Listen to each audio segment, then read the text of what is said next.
Everybody, Lisa Romano here, the Breakthrough Life Coach, and today I want to talk about the voices in our heads. And what do I mean by that?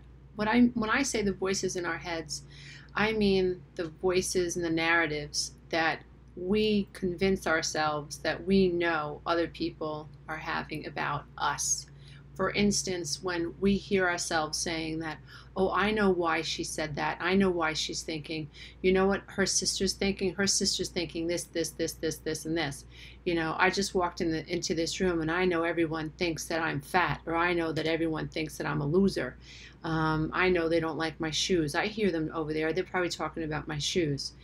The voices in our head, the voices in the head, our heads that I'm talking about are those narratives that we tend to create inside our own minds, inside our own creative minds, that are very damaging and, you know, can bring us into rabbit holes and can make us feel like we are losing our shit.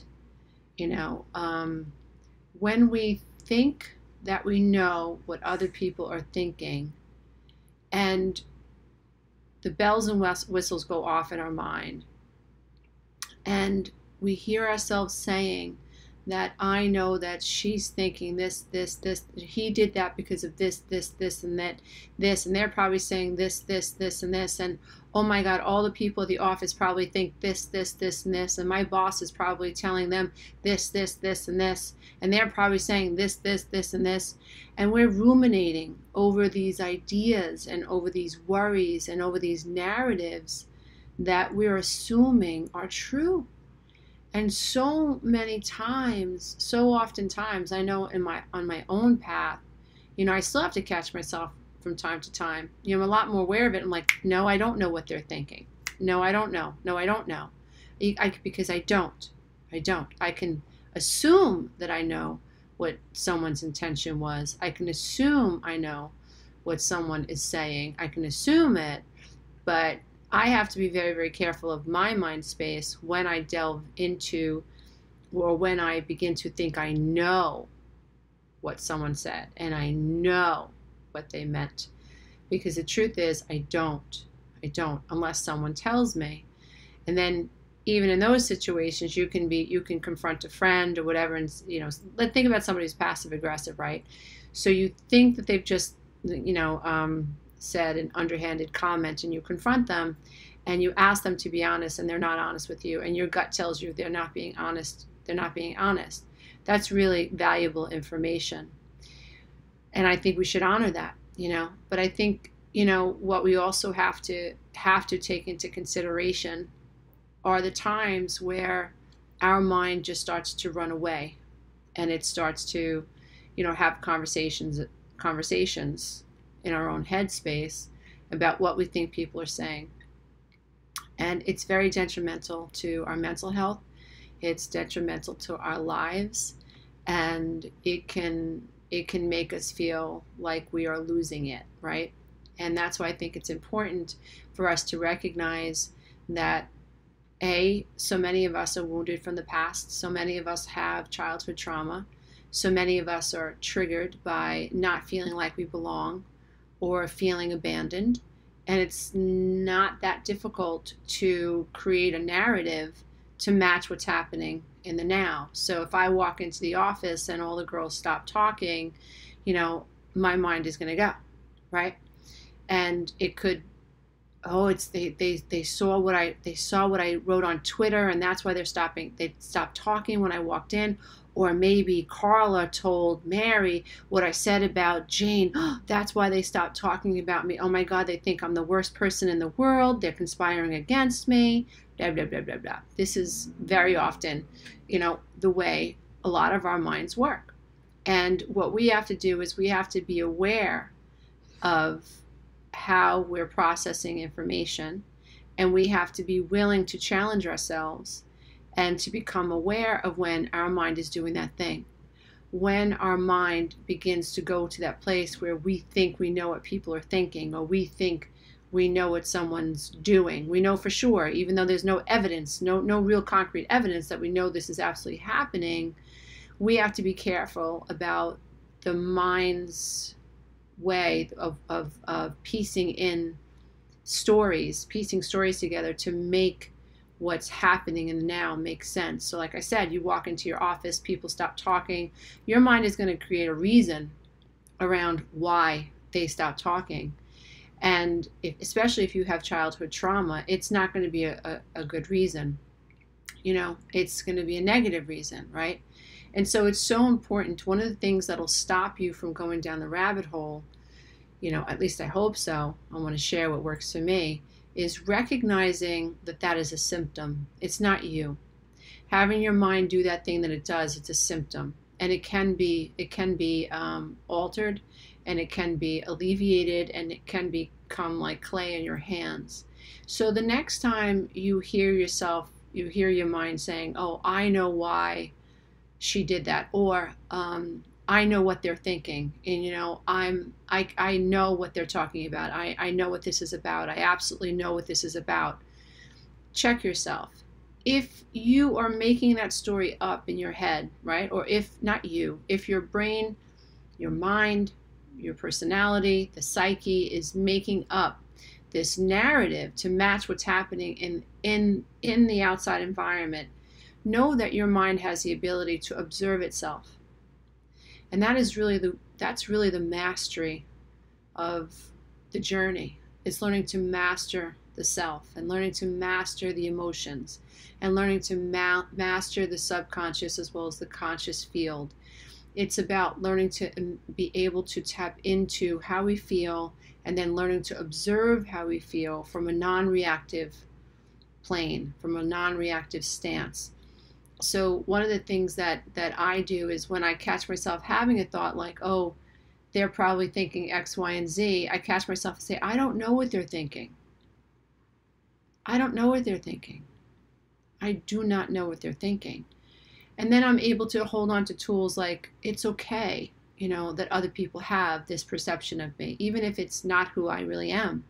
As painful as it might be, it's okay that other people have this perception of me. It's okay if other people are talking negatively about me. They're entitled to their perception of me. It's totally okay. And I can stay, or at least I can try. And again, this is all about mastery, right? So we don't want to be reactive people anymore. We don't want anger to control us anymore. We don't want reactivity to control us anymore. We want to live in peace and abundance, and feel lighthearted and joyful and abundant, and live in abundance rather than lack, right? And reactivity is lack because it's of the past. It's of the past, and reacting to situations in the now, below the veil of consciousness, is of the past, right? So we're trying to gain mastery over the now so that we can, affect our future more deliberately. So what you want to do is, go over it again, what you want to do is when you catch yourself saying things, and again, it's about you policing your own mind. It's about you taking accountability for what's happening in your mind space.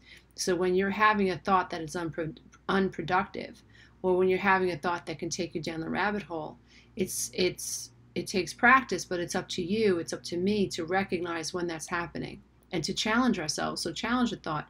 Do I know what they're thinking? No, I don't know what they're thinking. I can assume, right?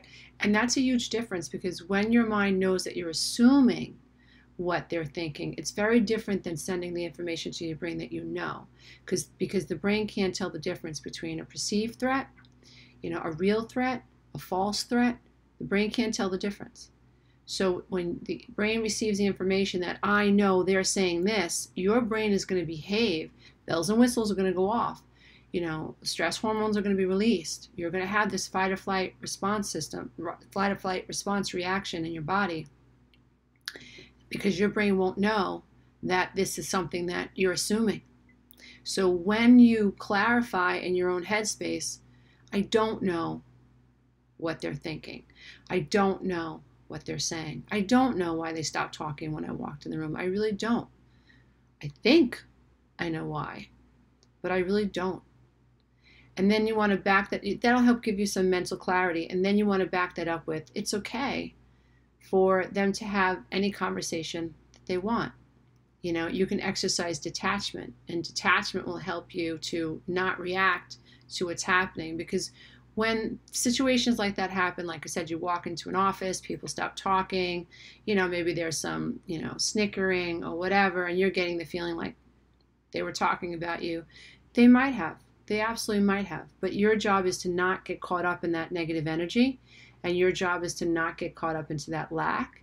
And your thought is to stay up here, to stay above it, rather than to equalize yourself with it. So it might be the lack might be happening here, right? And you might be observing of it. And it might be a tough thing for you not to react and get sucked into it. Like, so what were you guys laughing about? Or blah, blah, blah, blah, blah, right? But when you do that, you're equalizing yourself to it. So you want to go in knowing what the goal is. So the goal is to rise above it, to become non-resistant to it, to accept what's happening in the now, and to understand that the goal is to not react to it so you can stay above it. And so that, anger doesn't whip you down, and whatever, frustration, vengeance, whatever it is, doesn't pull you down. You want to stay above it. And you want to recognize in your own mind, even though it's a trigger for you, right? Especially if you're a child that's experienced trauma, that's going to be a trigger for you. So recognizing, oh, that's a trigger. It's not me. That's a trigger. So all of this stuff is a symptom. Oh, there goes my mind. It's ruminating over what I think they're talking about, right? And if you've got some shame going on, your brain is going to fill in the pieces of the puzzle to make it make sense as to why they stopped talking to you. Your job is to say, nope, that's just a symptom, and I don't know what they're thinking of me. And I'm going to stop this mental chatter, and I'm going to try to detach myself from the situation. I'm going to go focus on my work, maybe put my earbuds in, listen to beautiful, calm, relaxing music, listen to a teacher on YouTube. There's so many wonderful teachers out there, right now trying to do the kinds of stuff I'm doing, help you become less reactive to people in your environment who may want to be dragging you down or may not, right? And so remember that the voices in your head can be very debilitating. And they can be the narrative of the superego or the inner critic, who, while you were growing up, was only trying to get the ego to perform in a way that was morally acceptable based on your values and your moral codes and the codes of the society or the culture that you were born into. When there is trauma there, and you have felt your whole life that you never felt like you fit in, remember that when we were small, our mind was always making excuses for why mommy couldn't love us, or daddy was mean to us, or why we were sexually abused, right? I've had clients tell me that, I was starved of love, as a child, and, that's why I attracted this person who abused me when I was 12 or 13. No. It's not your fault that happened. Not your fault. But, trauma abuse survivors, we don't realize how often we create a story or a narrative to match our outer experiences. When I was a little girl, I told myself that I was bad. I had green eyes, and that's why I didn't fit in. I had very hairy arms, or I had very frizzy hair, or I was too skinny. Imagine one day I thought I was too skinny. Well, those days are over, just saying. But, it's important that we realize that when we're children and there are things happening in our experience that we have no control over, our mind will kind of make up stories as to why it's happening, right? We don't know any better. It's one of the ways that we try to protect ourselves, and it's a defense mechanism, right? But we have to be careful, because as adults, if we are below the veil of consciousness, if we are suffering from some codependency, if we have attracted narcissistic people in our life, if we are very empathetic for people, highly sensitive people, we're going to be very sensitive to the needs of others, and it's going to be very easy for us to negate our own needs. And so we're tapped into our environment, and we're worried about other people. We want to make sure everybody's okay. It's like we're this, thermometer, and we're constantly taking the temperature of people who are outside of us, and we can lose ourselves if we're suffering from, a deficit of self-love.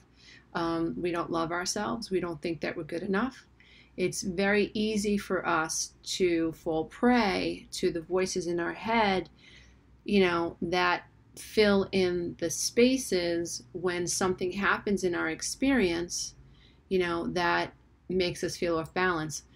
Sometimes, I've had this issue. I've stopped my children at dinner where I've had my son say to my daughter, I know why you said that, and I know what you're thinking. You're thinking this. And I stop him and I go, no, you don't know what she's thinking. And if you want to know, ask her. Because I'm trying to teach the kids how to have some mental control and how to emotionally regulate and mentally regulate themselves. Like, was that a healthy thought or was that an unhealthy thought? Did I just assume I know what you meant? What I should do is ask for clarity because I'm confused. Did I just assume that I know what those people across the hall are thinking about me? I shouldn't do that because I don't know what they're thinking about me. One more story. Years ago when I was first beginning to talk publicly, I was invited to a high school and I was speaking to a bunch of junior and seniors. They're all girls. It was all girls high school. A bunch of girls. I said, how many of you here think that you can read minds? And none of them raised their hands. So then I presented them with the scenario. I said, so if you walk into a crowded cafeteria and all of a sudden all the girls stop talking, and you're walking across the cafeteria with your bag and, whatever, your school uniform on, everybody stops talking. I said, what happens in your head? And then it became kind of funny because girls were saying, oh, I'm thinking that they don't like my shoes or they don't like my hair or, they're making fun of my bag or, they stopped talking because they were talking about me. They were talking about me. And as we began to expand on it, I helped the girls understand that in lots of cases, the narrative that we come up with is negative. But it's just as possible that everybody stopped talking because they loved your earrings or they loved your hair or they loved your bag or they just loved the way you walk, right? Or they just think you're the coolest person in the world. Who knows? But my point is that it is unhealthy for us to not catch those thoughts that are running around in our head when we find ourselves assuming that we know what people are saying about us, because we don't, right? It's a different thing if you go on Facebook and you absolutely know what someone's saying about you on Facebook. It's a different thing if you know that there's a smear campaign. It's a different thing if someone has said to you directly, this is what I think and this is what I feel. That's not what I'm talking about. I'm talking about the times in our lives when we are hearing voices in our head and they are voices that we're assuming are true and narratives that we are assuming are true. That's what I'm talking about. And I'm talking about the power that you can have over your life and over your emotions when you're willing to say, stop. This is a symptom. I am enough. I am enough. And it's okay for people to have their faulty perception of me, if that's what's happening. But I don't want to go down that rabbit hole. I don't want to assume the worst. I'm going to assume that everybody here is an adult, and if they have something to say to me that they feel is important, then they will come to me and they will share it with me, and then we will work it out. So we're trying to heal this reactivity in us, because reactivity, as long as we're reactive, we're stuck. And as long as we're reacting, we're coming from lack. And as long as we're reacting, we're coming from the past and we're not living in the now. And if we're not living in the now, then we're not really creating our future in an abundant way, right? So when we are reactive, we're living in the past, and the now is being hijacked by the past. And then what we're actually creating is more of the past into our future. When in reality, we are creating our reality as we go. And it's hard to do it deliberately. It's hard because we don't live in a vacuum, and we have little kids to take care of, and we have in-law issues, and we have our own issues with our children, and we have issues with our spouses, and we have issues with people at work, or we have issues physically, or we have trauma from the past, or we have negative friends, or we have whatever, angry friends, or we have very depressed friends, or we have friends who gossip, and we're trying to pull ourselves up, and we're trying to stay on this enlightened path, and we're trying to become light body activated. But the reality is we don't live in a vacuum.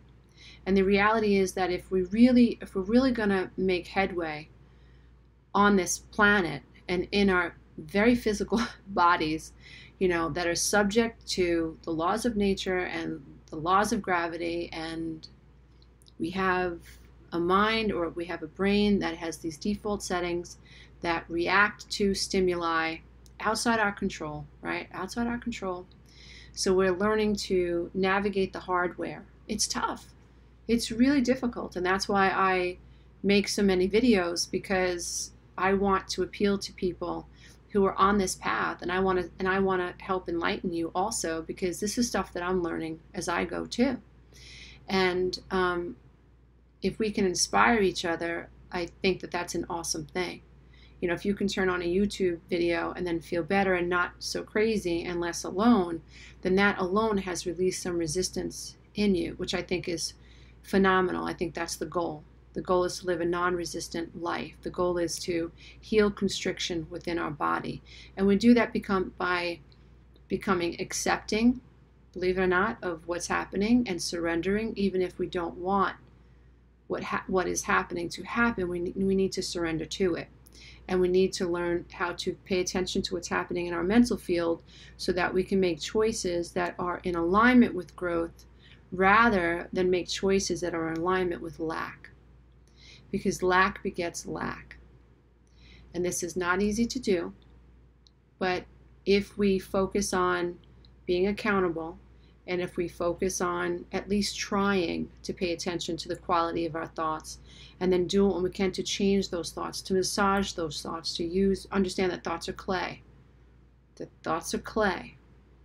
And if we do this bit by bit every day, and especially after you fall off. So if you fall off the horse and you have a bad day, and you start ruminating and you start listening to these narratives in your head, and you've had a rough day or you've had a rough week, just get back on the horse. Just get back paying attention to what's happening in your mind. Return to supreme self-care. I can tell you that one of the best ways to soothe your being is to offer yourself self-compassion, and to know that it is not your fault that you are struggling with childhood trauma. It is not your fault if you don't love yourself and know you never felt loved. It's not your fault that it's difficult for you to take a shower every day, or it's difficult for you to remember to eat well. That's not your fault. But, it is important for you to understand that no one's going to do those things for you. That accountability is very much what recovery is about. And I hope to inspire you so that you have hope, and that you believe that it is possible, to be depressed and to feel beat up and still take care of yourself, even if it feels like the world is turning against you. Bit by bit we get there. And we have to be willing to pay attention to what's happening in our mind, and we have to be willing to understand whether or not it's a lack thought or an abundant thought. Is it a peaceful thought that's going to bring me more peace? Is it a healthy thought? Is it an unhealthy thought? Is it a destructive thought that's going to bring more destruction? Or is it a growing thought? Is this a thought that's dripping in love, or is it a thought that's dripping in fear? So we have to be willing to negotiate that, and we have to be willing to observe that, and thank heaven for metacognition, because through the power of metacognition, human beings can look at their thoughts. You can actually observe your thoughts. Who knew? Who knew? For most of my life, I was a silverback gorilla. I wasn't thinking about the way that I was thinking. I was reacting. If I was angry, I reacted. If I was sad, I cried, I still don't think that's a bad thing. But my point is, I now know that I have so much more control over the thoughts that are in my head. And I understand silence, and I understand that I have to stop a few times a day to just still my outer mind. I have to think about the quality of my thoughts. I have to challenge myself. I have to hold myself accountable. I have to.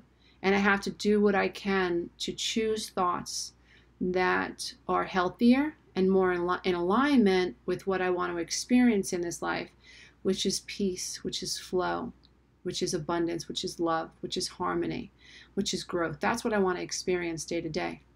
And so if I want to experience that day to day, then when my mind does that thing it does, and it fills in the dots and it fills in the spaces with narratives that my brain will not know are true or false, right? So if I assume that, my husband and his daughters are having this conversation, and this is what they're thinking, and this is what they're saying, my brain doesn't know if that's true or not, right? And so it's my job to know and recognize when I'm doing that, and it's my job to stop that so I can prevent myself from going down the rabbit hole. So from one healing wounded adult child to another, I hope that this video has given you some hope, and I hope that the channel that I've created is helping you understand that the power is within you, right? And it always has been, but triggers and subconscious programming, maybe a lack mentality, maybe frustration, maybe resentment, maybe anger, maybe hopelessness, maybe codependency, maybe wounds from the past may have been keeping you stuck. But knowing that you can gain some control over your mental field, I think is extremely powerful, and it gives us something to hold on to, especially when things around us start to kick up and start to get a little unsettling. You have to know that the power is within you. You are a divine being. You're an aspect of infinite intelligence, just like everybody else is. There's only one love, and there's only one consciousness. Although being a human being, we have a dual consciousness. We are conscious as well as unconscious at the same time. What we're trying to do is evolve our consciousness to a point where we are able to tap into this idea of a universal intelligence far more often, and we're able to experience bliss for longer periods of time, right? We're all going to have challenges. We're all going to be swept up sometimes, but the goal is to remember that it is possible to pull back, and it is possible to hold on to yourself.